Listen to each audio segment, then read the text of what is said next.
Hey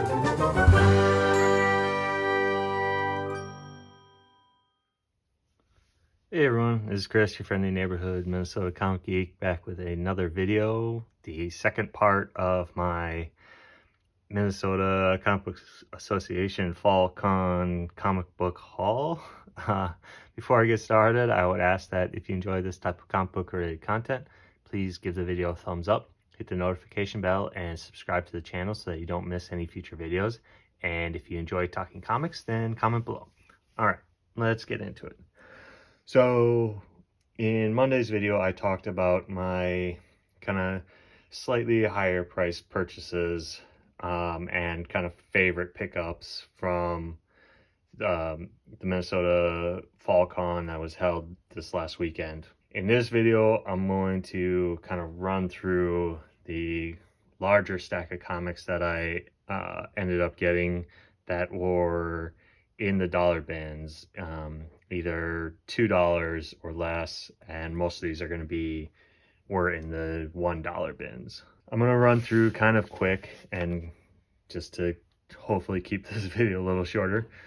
So right off the bat when I was there, I should say also, I'm kind of breaking them down into the kind of 3 different vendors that I stopped at and picked up books from. So starting off, came across these were all $2 a piece. It was $2 a piece or 6 for $10. So ended up grabbing 6 comics for whatever the math is, for $10. So it's slightly less than $2 a book. Anyways, Batman Sword of Azrael book 2, 3, and 4. Some awesome early Joe Quesada career goodness at DC prior to him coming over to Marvel with X Factor and stuff. So great books to pick up. Would have been awesome to get the full 4-issue run, but you know, coming across 3 of the 4 for less than $2 a piece are instant pickups for me. Uncanny X-Men 341, just one of my favorite issues from the Joe Madureira Uncanny X-Men run, where just one of the best X-Men covers ever, in my opinion. One of the best Joe Madureira covers ever, in my opinion. This is a great battle issue between Cannonball and Gladiator. Uncanny X-Men 336, just another one of my favorite Joe Madureira issues. Love the Onslaught cover, just love it so much, and just always looking for good condition copies of these particular issues just because I love them so much. And issue 325, the first Joe Madureira comic that I ever came across that was an instant love for him, his style, his artwork. Yeah, anytime I again find a near perfect condition copy, I pick it up, especially for less than $2. The next vendor I stopped at, I got this stack of books for $1 a piece. They had almost a full run of the Adam Hughes Batgirl cover issues, obviously missing issue 1, but issues 2, 3, 4, 5, which is the first appearance of the villain, the character Gretel. So that's the only other key issue in this little 6-issue run, but got issue 6. So issues 2 through 6 for $1.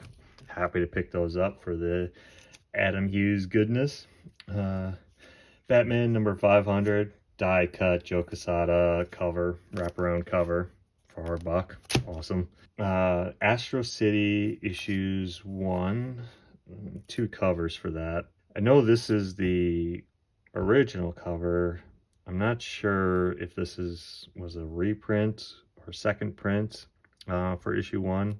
I'd have to look that up at a later time, but I also got issues 2, 3, 4, and 6 of kind of the original kind of run of issues.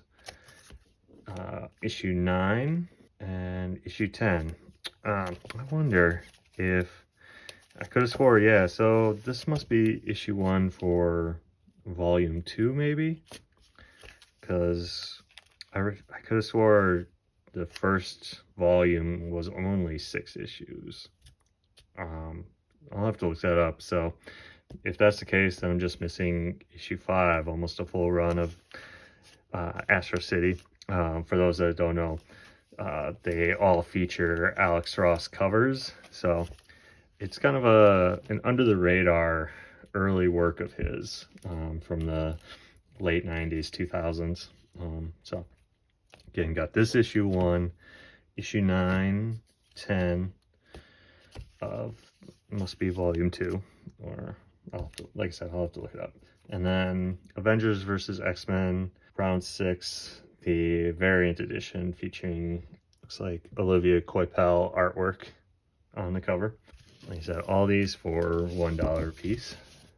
So all the remaining books that I'm going to show were all from the same vendor, and they were in his $1 bin. So these were all $1 a piece. Justice League #1, I believe this is the 5th print variant. Another Justice League #1, I think this is the 6th print variant. Earth 2, black and white variant cover, and Batman #22, black and white variant.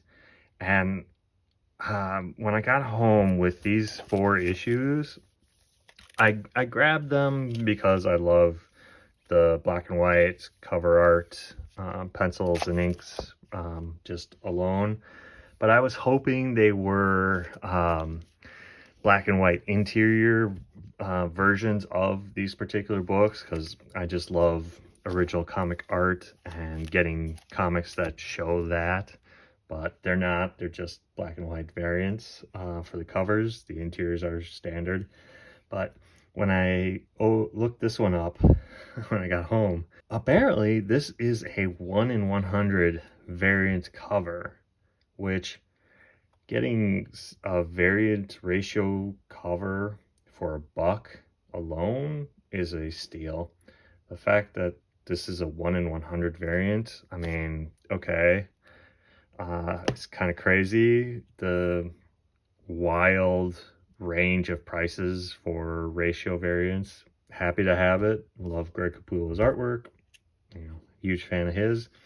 Also got issue #25 for $1, all black cover in perfect condition, no color breaking.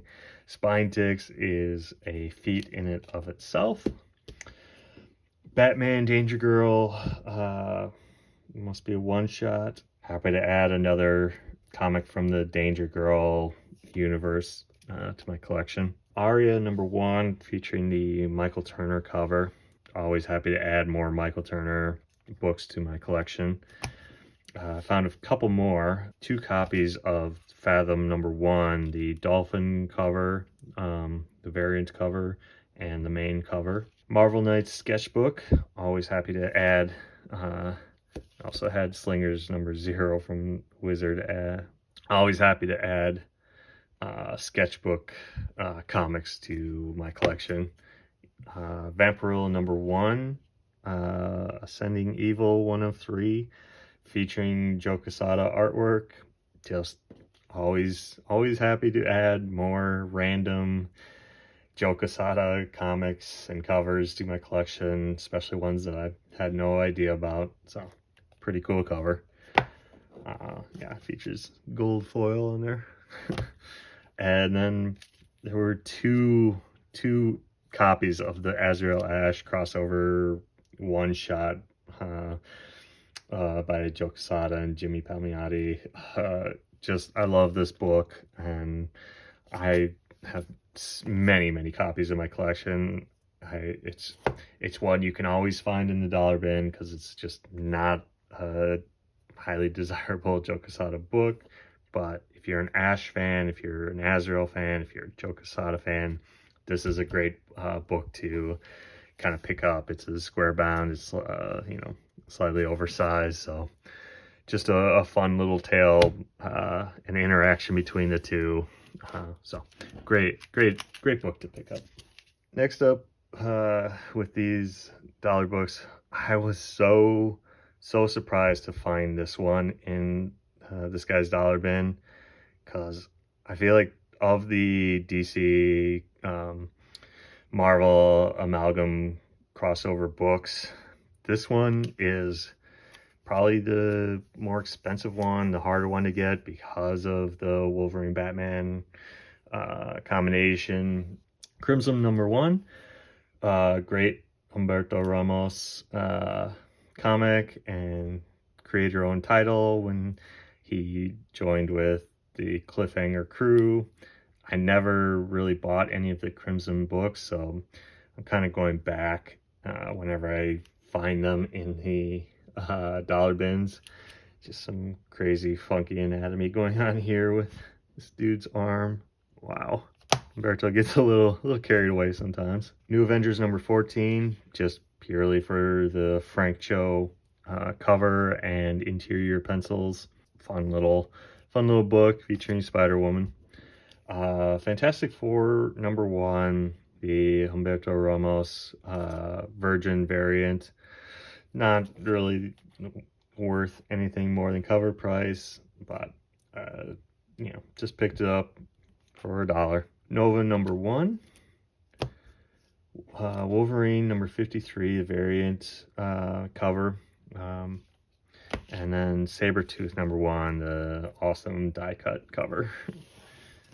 Next up, guy had a bunch of kind of earlier Spawn issues. Again, all these were for $1. Given how much the prices for many Spawn books have kind of ticked up over the last decade, anytime I can now come across them for super cheap, especially for $1, I'm gonna grab them. And this guy had like multiple copies of all the issues I'm gonna show. So I grabbed issue 4, issue 11, issue 13, 16, 17, 19, 23, 24, and 25, featuring the Mark Silvestri cover. I was at a comic shop earlier in the week and came across some of these issues here, and they were listed, like priced at like anywhere from like $10 to $20. So for $1, I'll grab extra copies. Lastly, got X Factor issue 15. I believe this is the issue where Angel loses his wings prior to him becoming Archangel. All New X-Men #1, the J. Scott Campbell Midtown Comics variant cover, which is awesome. Uncanny X-Men 151, another copy of Uncanny X-Men 325, and then this guy had so many copies of X-Men 1, the Jim Lee 92 volume 2 comic. And given how so many dealers are pricing the issue 1 comic these days, like I'm seeing them go from anywhere from $10 to $30-ish, or at least their dealers are pricing them that way. Whether they're being actually sold that way raw, I don't know. But like I said, this guy had so many copies of all the covers, so like I grabbed a ton, like the gatefold special cover featuring all 4 of the individual covers. You know, the fact that it was unbagged, unboarded, and it is in great condition, like it is almost near mint, is astounding. Let's see, several, we got 1, 2, 3 copies of the Magneto cover, and 2 copies of the Gold Team cover, one copy of the Cyclops Wolverine cover, and then 2 copies of the Gambit Psylocke Colossus Rogue cover. Like 1, 2, 3, 4, 5, 6, 7, 8, 9 copies of this issue 1. So the reason I bought all these was purely to try and sell them for like $5 a piece on Facebook Marketplace, to take those potential funds to put towards future comic purchases. One of the goals of doing this, in trying to slightly upsell dollar bin purchases that are being priced and valued higher, like I said, these, with the X-Men coming to the MCU, these books, the X-Men 1, Jim Lee, like the Omega Red issue number 4 cover or comic, like they've all kind of ticked up. And so I'm gonna, like, part of me wants to start kind of reducing my comic collection, with trying to get rid of issues that I just don't really care about anymore, or issues that I've acquired over the years that, like, I never really wanted. They were just kind of given to me. But also trying to find valuable and desirable books that people want, and see if I can sell them for slightly more than what I paid for, just like I said, so I can start kind of funneling that money towards buying higher valued book or higher price books. Like, one of my goals is a Silver Surfer #1. I'm definitely not going to ever be able to afford a high grade copy, but a low grade in the like 3 to 5 range is going to be anywhere from $200 to $600, which is affordable for me, but that's a really big one single issue purchase for me. So if I can cut into those kind of price tags by selling off lower priced issues that I have so many copies of, I'm gonna give that a go and kind of see how it goes. I will report back on that sort of progress down the road. That is a long ways off, as I'm never really sold any of my books. I just have only been a collector my entire life, never sold off anything. So kind of new territory for me to try and do that. Like I said, we'll see how it goes. It might not amount to anything. People like this is a super available and widely available book in them. Like, there are millions of copies of these out there, so who knows if anyone will actually want them. It'll be a project.